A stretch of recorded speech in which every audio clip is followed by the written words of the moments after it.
Biological side ఉన్న వాళ్ళే announce చేయగలరు. సో చూడండి, మనకి ఎన్ని లివర్ కి సంబంధించి మనకేం తెలుసు, మహా అయితే ఒక ఫ్యాటీ లివర్ తెలుసు లేదా సిరోసిస్ ఆఫ్ లివర్ తెలుసు. ఈ రెండు కామన్ గా వినుంటాం కదా. కానీ ఒక లివర్ కి మోర్ దెన్ 100 ఛాలెంజెస్ ఉన్నాయి. మనకి హార్ట్ అంటే ఏం తెలుసు, హార్ట్ అటాక్ ఒక్కటే తెలుసు. హార్ట్ కి సంబంధించిన ప్రాబ్లం చెప్పండి అంటే హార్ట్ అటాక్ అంటాం కదా. కానీ ఒక హార్ట్ కి సంబంధించి మోర్ దెన్ 100 కండిషన్స్ ఉన్నాయి. 100+ చెప్తున్నాను. Got my point. సో చూడండి, యాక్చువల్లీ మనకి ఎన్ని ఆర్గన్స్ ఉన్నాయో అన్ని హండ్రెడ్స్ ఆఫ్ ప్రాబ్లమ్స్ ఉన్నాయి. కాకపోతే ప్రతి దానికి మనం కామన్ రూట్ కాజ్ చూద్దాం. ఎందుకంటే ప్రతి కండిషన్ కి, ప్రతి ప్రాబ్లం కి మనం ఏం ప్రోగ్రామ్ రాసుకోవాలి అంటే it may take almost 30 days plus పట్టొచ్చు నాకు ఒక్కొక్క ఆర్గాన్ తీసుకొని ఈ ప్రాబ్లం కి ఈ సప్లిమెంట్ ఇది అని చెప్పడానికి. బట్ నేను అలా అయితే ఈ రోజు నేను మీకు తీసుకెళ్ళట్లేదు. Let us go into the root cause. ఒక రూట్ కాజ్ కి వెళ్దాం. ఒక్కొక్క కేటగిరీని తీసుకుందాం, దానిలో రూట్ కాజ్ ప్రాబ్లం ఏమై ఉండొచ్చు డిస్కస్ చేసుకుందాం. దానికి మనం ఎలాంటి ప్రోగ్రామ్ అండ్ సప్లిమెంటేషన్స్ డిజైన్ చేసుకోవాలో చెప్పుకుందాం. ఓకేనా? అందరు రెడీయా?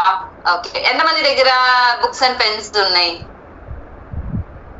Okay, note the points. ఖచ్చితంగా మీకు maybe it will be supportive, ఖచ్చితంగా, no doubt about it. Okay, but ఎవరైతే ఫోకస్డ్ గా అలర్ట్ గా ఉన్నారో వాళ్ళకి మాత్రమే. ఓకే, సో ఎంతమంది నాతో ఫోకస్డ్ గా అండ్ ట్యూన్డ్ అండ్ కనెక్ట్ అయి ఉన్నారు? Very nice. ఈరోజు మీకు ఈ కాల్ బాగా సపోర్ట్ అవుతుంది. Okay, so let start the call. ఇంకేమైనా డౌట్స్ అట్లాంటివి ఉంటే వీళ్ళు లాస్ట్ లో చూద్దాము. ఫస్ట్ కాల్ స్టార్ట్ చేసేద్దాము. Okay, it's already 8:30. So first of all, common related problems ఏంటి అంటే, ఏ ప్రాబ్లం అయినా the root cause of the any problem is hormonal imbalance. First of all, ఏ సమస్యకైనా హార్మోన్స్ ఇంబ్యాలెన్స్ తోనే స్టార్ట్ అవుతుంది. ఓకే, సో హార్మోనల్ ఇంబ్యాలెన్స్ అంటే దాన్ని మనం కామన్ గా హార్మోన్స్ కి సంబంధించి చూసే ఆ కేటగిరీని ఏమంటారు అంటే ఎండోక్రైనాలజీ అంటారు. ఎండోక్రైనాలజీలో లాట్స్ ఆఫ్ హార్మోన్స్ ఉంటాయి. లైక్ పిట్యూటరీ గ్లాండ్ ఉంటుంది. మనకి హార్మోన్స్ అనగానే తెలిసింది 2-3 హార్మోన్స్. లైక్ కొన్ని కార్టిజోల్ అంటాము, స్ట్రెస్ హార్మోన్ అంటాము, లవ్ హార్మోన్స్ అంటాము, లేదా హ్యాపీ హార్మోన్స్ అంటాము, లేదా ఇంకా ఒకవేళ హార్మోన్స్ కి సంబంధించి ఏంటి అంటే మనకు తెలిసింది థైరాయిడ్ అంటాము. అవునా కాదు? లేదంటే కొన్ని ఫీమేల్ హార్మోన్స్ అంటాము, లేదా మేల్ హార్మోన్స్, సెక్స్ హార్మోన్స్ అంటాం. అవునా కాదా? ఇవే మనకి తెలిసిన హార్మోన్స్. కానీ ఒక ఎండోక్రైనాలజీ అంటే దానిలో పిట్యూటరీ గ్లాండ్ ఉంటది, థైరాయిడ్ గ్లాండ్ ఉంటది. సో లాట్స్ ఆఫ్ గ్లాండ్స్ ఉంటాయి. ఆ గ్లాండ్స్ అన్ని రిలీజ్ చేసే హార్మోన్స్ వల్ల మన బాడీ అనేది రన్ అవుతుంది.